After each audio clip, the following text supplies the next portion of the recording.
C'est une guerre dont personne ne peut entrevoir la fin. En Ukraine, l'état de choc face à l'invasion lancée par Moscou a laissé place à l'incertitude. Les Ukrainiens sont confrontés à l'épreuve d'une guerre longue. Et sur le terrain, cette troisième année d'invasion se manifeste par la poursuite des combats de haute intensité.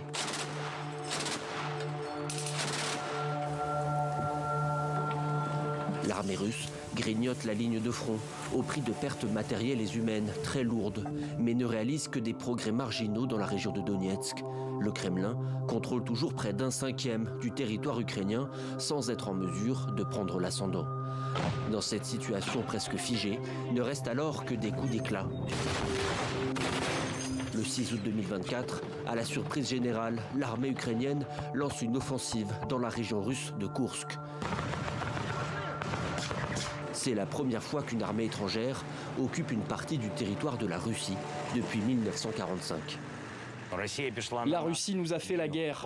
Elle a violé non seulement des frontières souveraines, mais aussi les limites de la cruauté et du bon sens. Ce que l'ennemi a apporté à notre pays est maintenant de retour chez lui.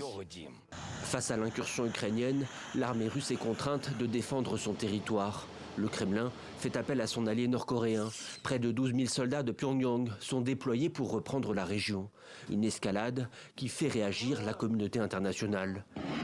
Le 17 novembre, après 2 ans de négociations, Washington donne finalement son feu vert à Kiev pour l'utilisation de ses missiles à moyenne portée sur le territoire russe.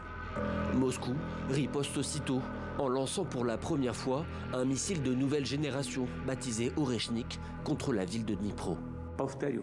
Je le répète, les systèmes de missiles Oreshnik sont testés en conditions de combat, en réponse aux actions agressives des pays de l'OTAN contre la Russie.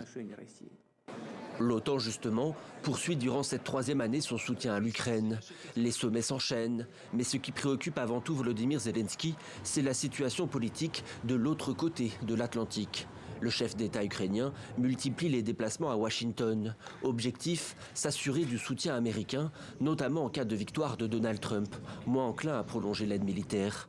Le jour de son élection, beaucoup d'Ukrainiens restent prudents, mais très vite, les premiers signes d'inquiétude apparaissent.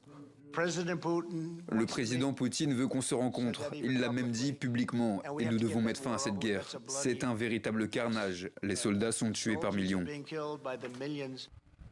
Mettre fin à la guerre, mais comment et sous quelles conditions ? La fin de cette troisième année d'invasion est marquée par une intense activité diplomatique et un rapprochement entre Washington et Moscou. Le 20 janvier 2025, Donald Trump annonce le gel de 90 jours de l'aide étrangère américaine.